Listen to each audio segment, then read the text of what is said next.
curious, how often do you think you're aware of the experience in your body? Of paying attention to the sensations that you feel inside? Maybe you're wondering, why would I want to spend time paying attention to my body when there's all this other stuff to pay attention to? Or maybe you think, yeah, that could probably be helpful, but I don't have the time and energy to do more and spend more in my already full and busy life. Well, welcome to Soma'ing, the video series where we explore how and why cultivating the capacity to pay attention to our bodies actually makes a difference in everything that matters to us, and provides you with practical tools that you can use in your life. I'm your host, Dr. Twyla Kowalenko, here in East Toronto, where I work as a movement facilitator, somatic educator, coach, community catalyzer, DJ, dancer, and mother. And I am passionate about what is known as somatics, or what I call Soma'ing. And don't let unknown jargon scare you away, because really all that means is anything that helps us cultivate the capacity and just pay attention to our bodies in our lives, anywhere and everywhere. So join me as I interview some people working in the area of Soma'ing, where they're sharing their stories of how being able to pay attention to their bodies has made a difference in what matters to them, and where they share hands-on practical tools that you can use in your life to make a difference in what matters to you and bring it to your personal life, your family, your communities, and the world.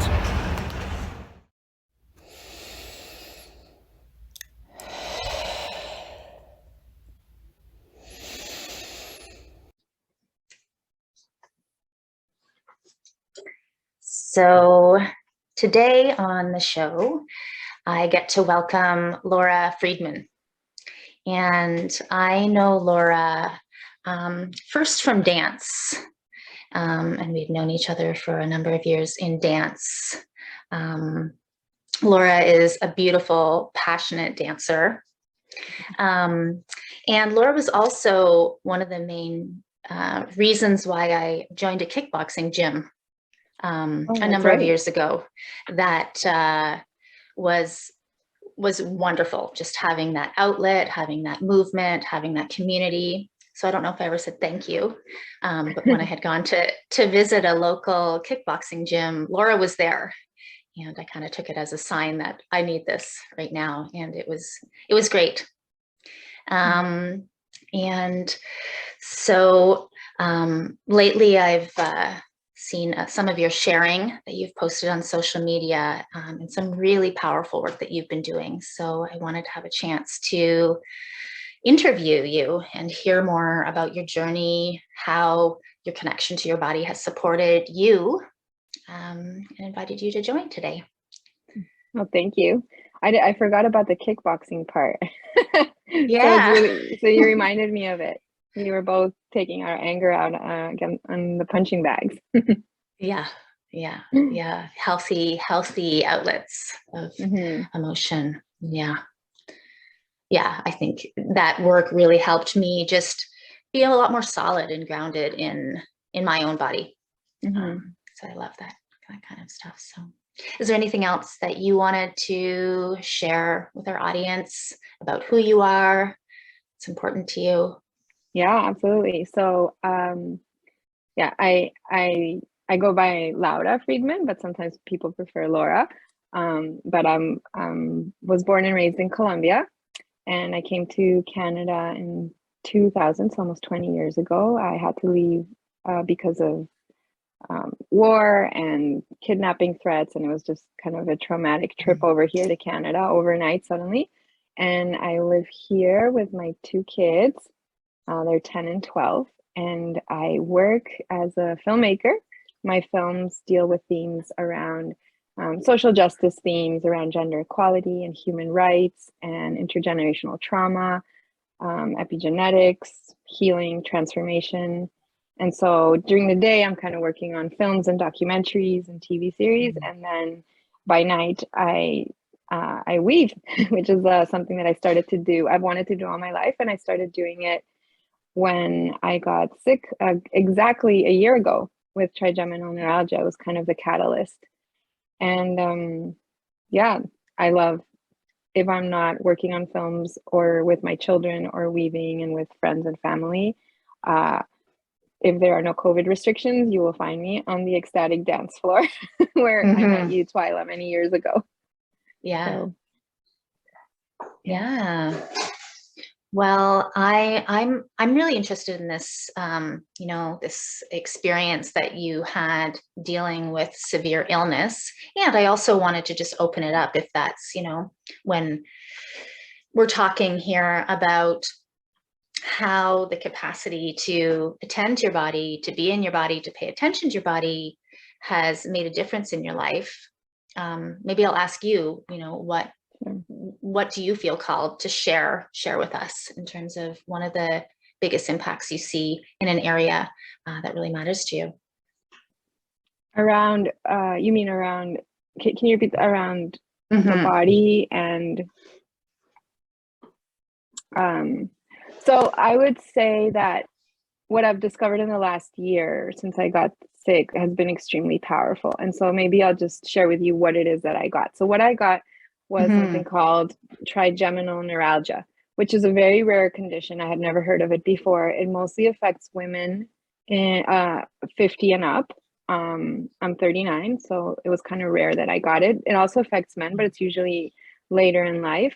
And what it is when an artery and a nerve in your brain kind of compress and touch each other. And what that causes is electrocuting, zapping, shocks in your brain. And so the trigeminal nerve we have on both sides. And so for me, it was on the right side, and everybody has it. It's the three nerves that come down from your brain, and they move kind of into your cheekbone and your eye and your mouth, your jaw, your teeth, your neck.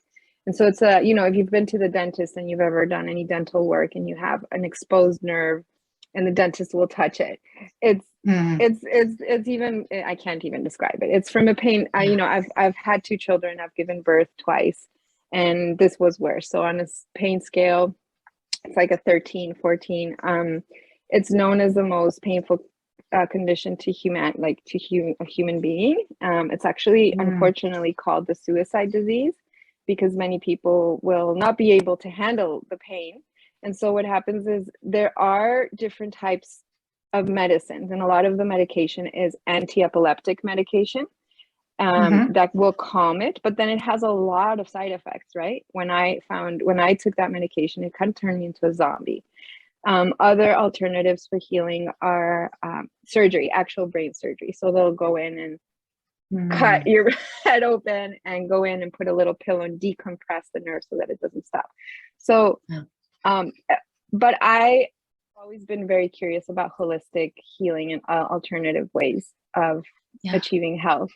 And so this for me started very slowly. I had like inklings of pain. I thought I was having dental issues over a course of 3 months. And then one day, literally a year ago this week, I just got, it was like, if you've ever watched superhero movies where a superhero will get attacked by a ray of light and you just hear them like yelling like, ah, you know, and you watch them in pain. It was like that.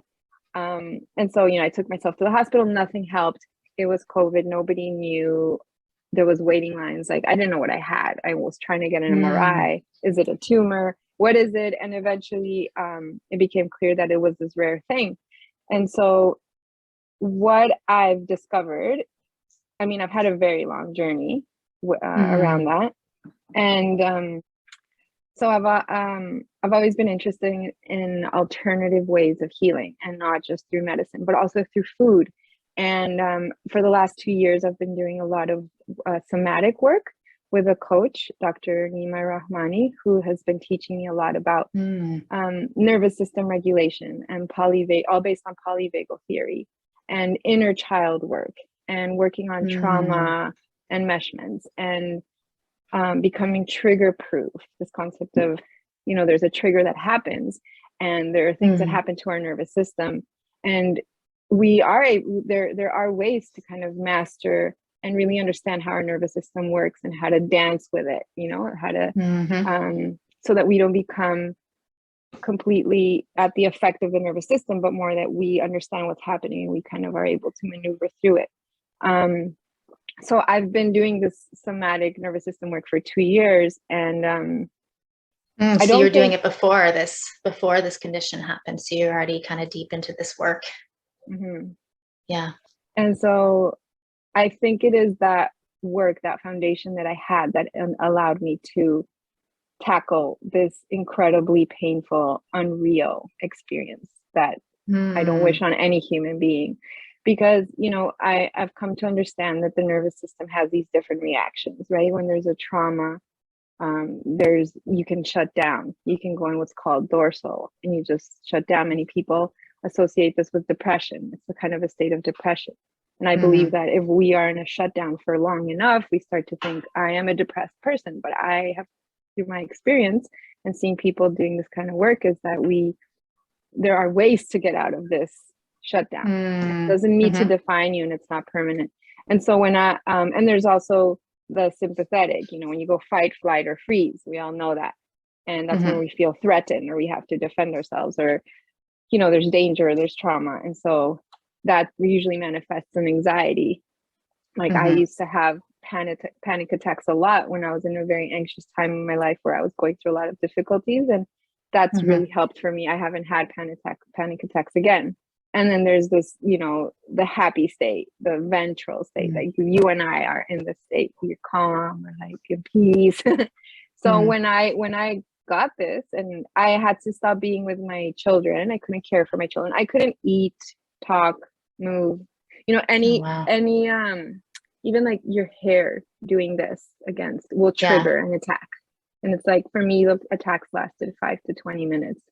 So I was going through a lot of physical trauma, and it is through what I've learned around breathing and around acknowledging and saying, I'm going through something really difficult. This is not normal. This is very traumatic for the body. And I was able to sit and not resist the pain that I was feeling, even emotionally, like missing out on things, suddenly not being able to work, not being able to be with your kids, not being able to brush your teeth for weeks. It's gross. And being at the effect of a medical system that was giving me a 6-week wait to get an MRI, not knowing what was going on. So having that understanding what my body was going through was really helpful. And then because I've done so much work around my previous trauma, like my personal trauma, through dance, through ecstatic dance, through the practice of dance, where you get in your body. There's just so much value, I find, in getting in your body, just embodying and not dissociating. And that's really hard to do. And it's not something done alone or to figure out alone. Like, you need to be guided. So I just talked a lot. I don't know. Yeah. Well, thank you so much for sharing that, and just, letting us into your world of, what you were dealing with and what was supportive. I have a bunch of questions. Obviously right now you're here. It sounds like you're working again, you're weaving, you're speaking to me. And so obviously something shifted for you, and I'm curious, in general, this, the prognosis for your condition. I mean, it sounded like drugs or surgery is the general medical path that you would choose between those options, or live with the pain. Is that generally the prognosis in terms of the medical view of your condition? I think the prognosis is actually live with the pain. And I'm on a few forums on Facebook. There's these forums for people who have trigeminal neuralgia. And I just see on a daily basis, people are in pain for decades. And so, yes, one is live with the pain. I also turned to cannabis, like plant medicine, when things were really difficult. And that was really helpful. Yeah, there's the medications, and then there's surgery. There's different types of surgery. It's risky, so not everybody wants to do it. Some people have a really compressed nerve. You know, there's everything. So it's kind of like, it's a mystery thing. And so for me, I came to a point where I said, I don't want this to define my life.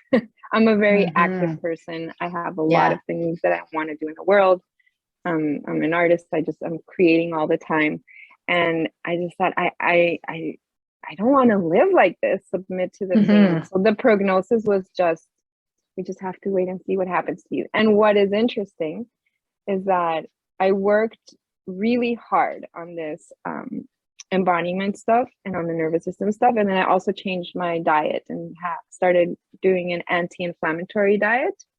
I followed a lot of the food protocols of medical medium, Anthony William, and just in general. So here's what my experience with prognosis. It's very easy for the medical field to say, you have this and you're going to struggle with this your whole life. Yeah. And I was like, no, this is okay. Maybe I will, but this is not going to define me. I cannot be on a bed like a zombie on medications that have side effects that bar me from working. And then I'm in a single parent household. So how, you know, already being a parent where there's only one of you at home with two children is already challenging. Plus add this. And then there's all the systemic barriers that women face just in the workplace in general. And the, you know, like hundreds of years of oppression around being a woman in this world. There's just so many challenges, and then add on top of that. So I just really started doing shifts in my mindset and saying, I'm giving myself the summer to heal. Like this summer, I'm going to heal myself and I'm going to get rid of the medication. And I started, and I don't know, this might sound woo, but I just willed myself into it. And I did all the supportive physical things. And I kept going every week to my coaching group calls where we do inner child meditations and we do nervous system regulation. And what I found through all this experience is that I believe that what I got is and no doctor has told me this, but is a result of burnout from stress and unresolved trauma and intergenerational trauma that is living in my body. That is not something that it is part of me, but it is not who I am. It is things that I have inherited, right? Because my grandparents are Holocaust survivors. My mom escaped communism in the late 60s. I had to flee my country overnight because of kidnapping threats. So there's just this backlog of trauma. And trigeminal neuralgia for me hit, and I think a lot of people might be able to relate to this in terms of medical conditions or even emotional states.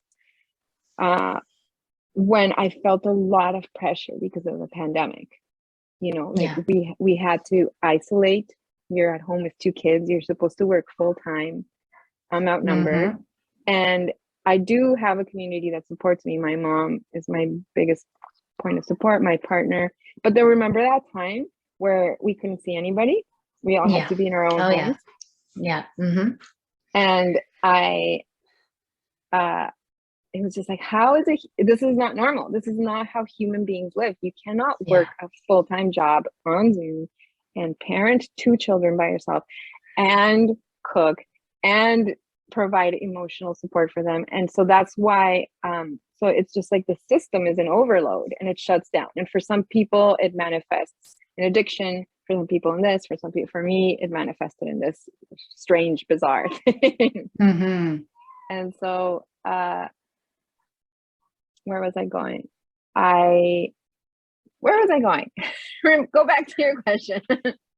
Oh, I don't know. I have so many new questions at this point. So maybe I'll just reflect some of the things that are bubbling up for me in listening to you, and maybe that will jog where you were going, or maybe we'll go somewhere new. I mean, as we just, you know, are in this moment, connecting and listening to what's alive and where we want to move. one thing you had said, you'd said, oh, maybe it's woo woo, and I just wanted to comment on that first about, there's definitely spiritual beliefs around the spiritual reasons for things, and whether or not we ascribe to that or that aligns with us. I mean, I think research is also supporting those things and things like the biology of belief. And so I really noted, this decision, you'd said you'd done mindset work, and then really how our thoughts, are all interconnected to our emotions. And so what we believe ends up being what our experience is. And you have a first hand experience where you made a choice.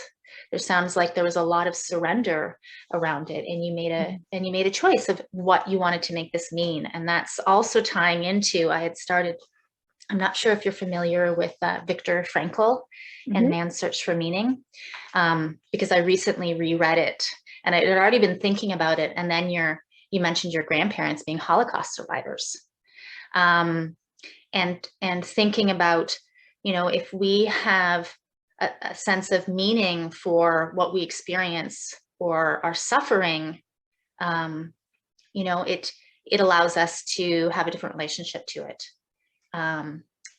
This idea that if we have a purpose, if we have a why, we can live with almost any how. And the people that have been able to make it through really challenging, and this is what Viktor Frankl found in his research with Holocaust survivors, or even when he was, because he was in a concentration camp, and noticing the difference of those people that gave up and ended up dying, and the people that didn't give up, is because there was a reason, and they got to choose their reason of what the reason for this suffering is, the reason for the challenge. And it sounds like for you, there's really a strong sense of meaning about how this is connected to intergenerational stuff, how you didn't use the word gift. It's kind of sometimes how I do that when, things are challenging. I ask myself, how can this be a gift? Like, what is this pointing me to pay attention to something that I wasn't noticing before? And that gives me a sense of meaning and allows me to move through it in a much different way. So I don't know, those are some of the things that were bubbling up in response to you. And I don't know if now you know where you're going to go or where you want to go in response to some of the things I said, if there's anything that you're inspired or thinking of. Yeah, I think it's this. Well, one thing is, I definitely, when I was going through this, I did call to mind all of the other things that my ancestors have gone through, to be like, they survived some really crazy things, and hiding in forests and in prisons and losing their family in concentration camps. And I grew up in Colombia at a time where there was war, and it was like the drug cartels at the height, all these Netflix shows about Colombia. That's kind of my childhood and my teenage years. And so I remember people reaching out to me and saying, everything happens for a reason, or God will never test you beyond your all that. And I felt hesitant to define why this was happening at the moment. Yeah. Because it was such a spiritual experience. It really was a spiritual. It is the moments where I have been in the hardest of tests that I have felt stripped away from everything, completely stripped away. And I find that those are the moments where I'm mostly connected to the divine in the purest way, where I can feel my soul, my higher self, being like, this is like my mission, or this is, just feeling very, very connected. But it doesn't always happen. Like, when there's difficult times, it sucks and it feels dark and all that. And I think that as what you said about Viktor Frankl and I had inklings as to why this was happening. I didn't want to define it. But it is now that I look back, obviously, like everything in life, you look back and you're like, I know why this was a gift. And the thing is that I'm not cured from it. Like, I still, and this is where I was going, I don't know if this is going to come back. Most people with Okay. trigeminal neuralgia struggle all their lives with it. I was miraculously able to get off medication in November last year. So it's been 4 months that I'm without medication, without having to do the medical cannabis where I can work. I'm back to life. And well, what's interesting is every once in a while, I will start getting pains. I will start getting, and it's become this really beautiful relationship with pain, where it's like my body saying, you are doing too much. You are overworked. You are burning yourself out. And when we are not sleeping enough or any of these things, where in today's world, it's so easy to burn out. And especially as a mother, you have way more on top with young children. So it's become this alarm system. And now we're buddies. This is not my enemy anymore. This is my, I dance with my trigeminal, I even have like a color for it and a shape for it. And it twinkles and it says, I'm here. So a couple of weeks ago, I had a really busy week and I started getting pain. And I don't want to go back to that because I have a lot to do in the world. And so I said, oh, it's an alarm bell. So I just stop everything. Always what I've learned in this last 2 years of this somatic work is oxygen mask first. I'm of no use to my children or the world unless I have taken care of myself. And the reason why I got to many difficult places is because I didn't do that. I didn't take care of myself first. I didn't do my morning and my nighttime rituals and all of this. So when it comes and it says, I'm here, I just stop. I put an emergency brake. And we tend to think like, oh no, the world's going to fall apart if I cancel this meeting, and things don't. I had to stop life for 8 months. And it wasn't the end of the world. It was actually amazing because I got to rest in ways that I never did. And people around me had to rise up to the occasion and help with my children. And I had people all over the world saying prayers for me and sending food and sending this. And so there's also this beautiful victory and blessings in these crises. Yeah. And what I'm hearing is just like a deep trust in the wisdom of your body. So often when something goes wrong, or we have illness or injury, there can tend to be a fighting of it, a not wanting it, of thinking it's in the way. And I hear, you really getting that, your body is sending you messages. And, one of the things that I think is really critical about somatic work, about paying attention to our body, is that the more we do it, the more we are in practice in our day-to-day of attending to what we're experiencing, being tuned in, having awareness. Those signals don't necessarily need to be as loud. When we're not listening, this is when more severe crises in our bodies. And that's often, people, like, as you said, just ignore it until it gets so loud that our body's like, you can't ignore me anymore. And so I'm curious, you've done, you'd been doing somatic work before for quite some time. And then you've been doing this really intense work these past 2 years.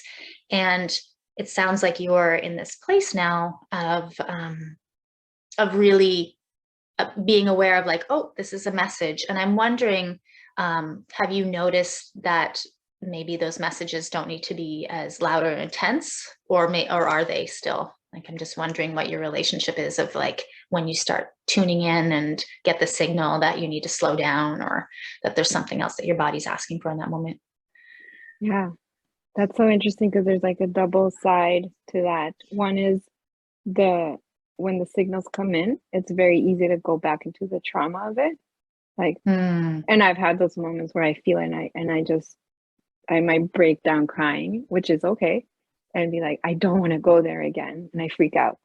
But because of this, what I've learned, I just they aren't as loud. Yeah, they are quieter, and more subtle because I have changed my life around, because I have reoriented my life to living with oxygen mask first. So for example, exercise is something that helps my condition, helps everybody, but it is because stress will increase my pain. And what decreases stress?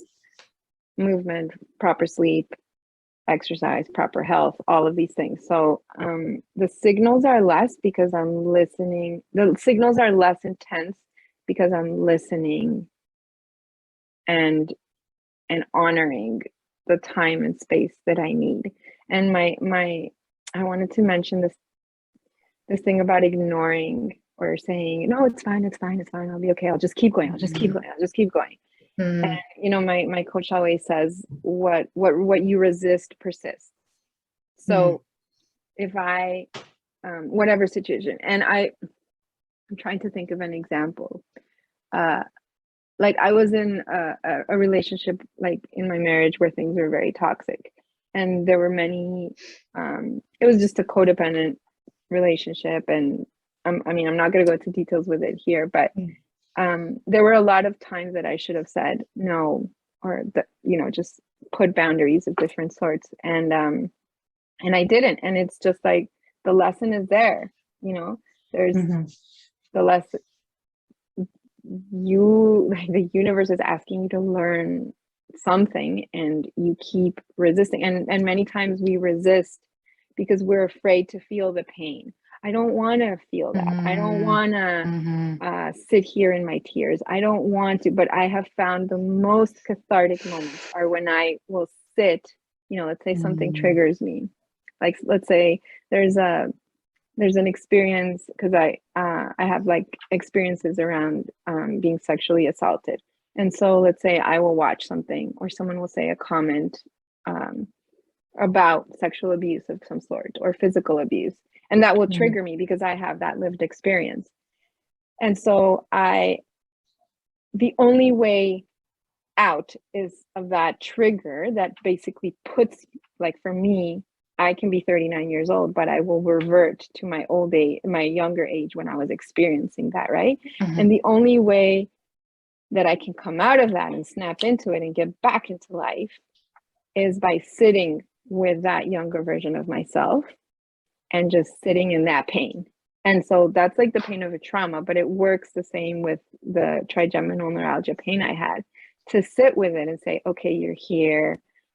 There's a reason why you're here, to understand the context of the situation, and allow and listen to that inner child or that younger version of myself, and say, what is it that you want to tell me? And there's usually a message, and it becomes this conversation of like, I am feeling really threatened right now. I am afraid. I don't have control. I feel like whatever the emotions are, and you just sit with it. And you actually live that in your body instead of dissociating. Sorry. And so, and once you listen, it's like a child. It's like if your child is there saying, mama, I want this, and you're ignoring the child, and you're ignoring it. We know, like, a child cannot be ignored. If they want food, they need to be fed. So this is the same thing. The pain wants attention. The pain, the crisis wants you to turn around and say, what is it? And it will tell you. So, you know, in that moment, I usually get a message from my younger self that says, I need this. And then I will give that younger self some advice and say, well, you know, I'm alone. If the message is, I'm alone and afraid, I'm afraid I'm going to be alone. And the message will be many times, you're not alone. I am here. You will never be alone because I am here. And so then this younger and current self kind of merge, and there's actually neural pathways that form. And that, so the more that I started reconnecting with my traumatized self, the more I've been doing that over the years, I find that the messages have become quieter, because you're no longer asleep. When you're asleep, if you're in deep sleep, then you need really loud noises to wake you up. And that's how I feel. Like, you just, whatever the shock is, it will do it because it's even a survival thing. The body, the physical body is saying, there's a lion, there's a tiger, wake up, wake up, wake up. Yeah. Yeah. Yeah. And I thank you for all of this. And it is really pointing to why I'm so passionate about making somatic awareness more accessible, to have ways of, you know, relearning how to be tuned into our bodies.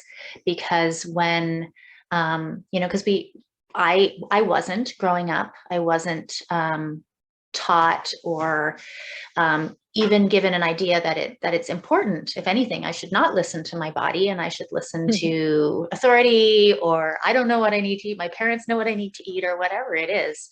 And so having the tools so that we can start to listen, that we can start to be with what we're experiencing in our bodies, so that it doesn't need to get so loud, traumatic, and painful as it often does. And I really believe the more that we start having these practices, and they can be small practices, they can be things that we just weave into our lives to start to have more of our attention just touching lightly throughout our day on what we're experiencing, so we can listen to those messages, so we can do it ourselves. And then sometimes, you know, when there's really large things, it really helps to have a professional help hold space and help guide us in some of the trauma that we have. And so before we finish, I'd love to hear if you have tips or practices to offer our audience, of things that you use that work for you. You know, how do you touch into or tune into the experience of your body? What supported you in that? Well, as I said, I took up weaving, and I'm not telling everyone to go weave now. But when I couldn't look at screens for too long, I was too nauseous from the medication and all that, I took up weaving. It's something I've always wanted to do. It feels very ancestral for me at a very deep level. I feel connected to it through like my Colombian roots, but also the practice of doing things with your hands is very good for the nervous system. So whatever, that's one little tiny thing. And it's not about, oh, I'm not an artist or I'm not creative. Everyone has the capacity to work with their hands. I mean, physically, if you're physically able to, right? Weaving, there's something very magical around knots, something very satisfying biologically to the brain, and like creating and seeing something grow. And so there's been this a fascination for me around the neuroplasticity coming together with the creation of knots. And it's just so I knot it. I weave at nights. It just calms me. So some of the things that have helped me with this embodiment work is definitely what you and I have in common. Ecstatic dance and movement has been essential. I've worked through a lot of my previous trauma with that. Allowing your body to move. It's not about looking like a dancer, being like a dancer. Sometimes, obviously, if your city provides it, it's amazing. Sometimes nowadays there's online spaces where you can do it. So movement, whether it's with dance and music, where you just, again, you sit with whatever is there and you allow your body to respond to it. You don't think about it. It's kind of like you surrender. That kind of movement really helps me. If that's not available, exercise, like fitness. And then I also think that what really has helped this somatic journey is, and first I forgot to clarify at the beginning, I'm not a somatic therapist. And I'm not, I'm mostly guided by my coach, Dr. Nima Rahmani, who's taught me a lot about this, and I work with a few others. But also daily rituals is really important. So I have morning and nighttime rituals, and they include breathing and meditation, and we all know the effects of meditation and breathing, and journaling, and reading and doing this morning and night. And it doesn't have to be fancy. It could just be 5 minutes, but the consistency of just stopping and saying, I need to take care of myself first before I can go out in the world and do something. And just checking in with that inner child on a regular basis. And I say child, but it can be like your 20-year-old, it can be your 2-year-old, it can be yourself in the womb of your mother. I've had those experiences too. Or it could be you last year. But just stopping and saying, you know, I'm feeling anxious. What is this anxiety? Stop. Do certain breathing practices. What is my body telling it? Feeling it, giving it 5 minutes to just sit. And it's amazing. It's actually a muscle to build. It's not something that you just get overnight. It's like it takes I think Dr. Shefali speaks about it taking 2 years for this kind of work to sink in and become that. And I'm coming up onto 2 years of doing this. And so now when I am triggered in the world by news, by people, by whatever it is that happens, I notice that my gap between a fallout or an anxiety attack or this and getting into a regulated state has shortened. So it's no longer a day, 2 weeks, months, years. It was years for me. I was in shutdown for years. I had so much trauma around it. And so now it's just shortened because it's been this muscle that I've been building. Yeah. And so I guess anyone who engages in this kind of work, I would say, like, know that it's going to take it's okay. And if you say, I'm not doing it right, I suck at this, it's not working, that's actually what you need to listen to.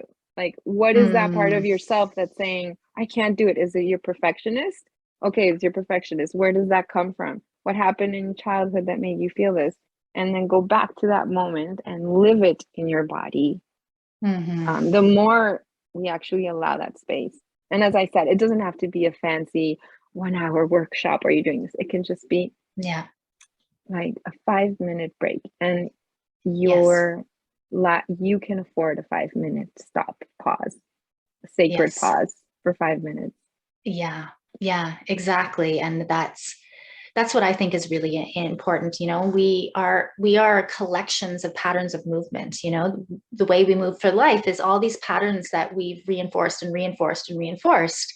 And it's wonderful that we can create patterns of movement and not have to attend to them. Otherwise, we'd have to think about what we're doing every second. You know, like we'd have to be aware of what's happening in our body every time we rode a bicycle. But there's wisdom in the body that we create these patterns and then we don't have to attend to them anymore. And then there's this risk that some of the patterns start being harmful for us. And when we don't attend to them, then we lose that choice. And so what you're pointing to in your experience is that, you know, having this pain has had you step back and look at some of those patterns of movement and decide, I'm going to create new patterns. And that's what I love. And this is why I'm always inviting my guests to share the simple ways, because I think, you know, it is a practice. We reinforce and reinforce and reinforce whatever the patterns are. And if we reinforce, you know, and we can create connections that, you know, every time I open my computer, I just take a breath and feel my seat. You know, just a simple pattern like that. You know, if we practice, and it doesn't really take anything, it just, except for remembering, then we reinforce that new pattern. And that's what you've been doing. And I love the weaving. And one thing I wanted to just note for our audience who might not know what ecstatic dance is. I mean, it's this whole broader field with, you know, some guidance and practices, and generally, you know, it's these spaces where we go to dance, and they're with the intention of listening to how our body wants to move, of not following any specific steps, of having the space, you know, kind of to dance as if no one's watching, sort of that kind of idea where we get to not be expected to move in a certain way and start to listen to how our body wants to move and practice that listening, and find that our, you know, start to embrace our own unique self-expression. I don't know if there's anything else you'd want to say around ecstatic dance. Well, it just more about the when you said the example of I'm going to sit at my computer and feel my chair. This stuff isn't, it's simple and it's okay. It's not, it's accessible is what I'm saying. I remember when I started ecstatic dance, I was completely, my body was shut down from like experiencing violence and crazy sexual stuff and war and all these things. And it was, you know, sometimes I would find myself on the dance floor. Sometimes I even don't want to call it dance because it's just, to me, it's about moving as a human being. And I would find one pattern, and it was, could be just as simple as what I'm doing right now if you're watching, but if you're not, it's like moving my arms and my hands in a circular motion over and over. And by doing that, it's like there was a bit of a trance that was generated, and I would think about, I would embody the traumatic moment. So let's say there was a violent moment, and I would actually sit in that moment, and I would keep repeating this movement. And somehow it was soothing. It was like, it felt mothering. It was like, yes, this is happening, I'm happening. And so when we say ecstatic dance, I don't like, I hope that people don't feel intimidated and say, I'm not a dancer, I can't do this, because it's about, it's like when you have a baby and you cradle it, you're doing ecstatic dance with your baby, you know, it's just about being focused in the moment with your body and soothing the broken parts, and also finding your voice and creativity. I've found personalities in me on the dance floor that I didn't know I had, or I've reinforced my, you know, sometimes I'll like imagine I'm this warrior and, you know, sometimes I need warrior energy to tackle something in life. So I'll just, you know, I'll use my body and say, okay, here's a creative space where there's no judgment, where I can put my warrior stance and just pretend I'm this warrior, and I'll make up a story. And then I leave, and the next day I'm able to sit in a meeting that's difficult because I've brought that energy into my body to say, I can fight, I am strong, I can do things in the world. And I don't know if we can do that if we're always sitting on a couch and not engaging with our bodies that way. Like we lose that those dimensions of our life. Yeah. Feeling what it really feels like, and then creating new patterns of movement. Yeah. That then we can bring into the rest of our lives. Yeah. Yeah. Thank you so much for your vulnerability, for your sharing, for being willing to talk to me today, and share some of what you've gone through, what has supported you.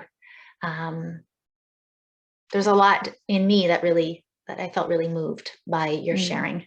And so I'm really grateful to have had this time to connect with you, and get to know you more, and to have you speak some of your experience into this space.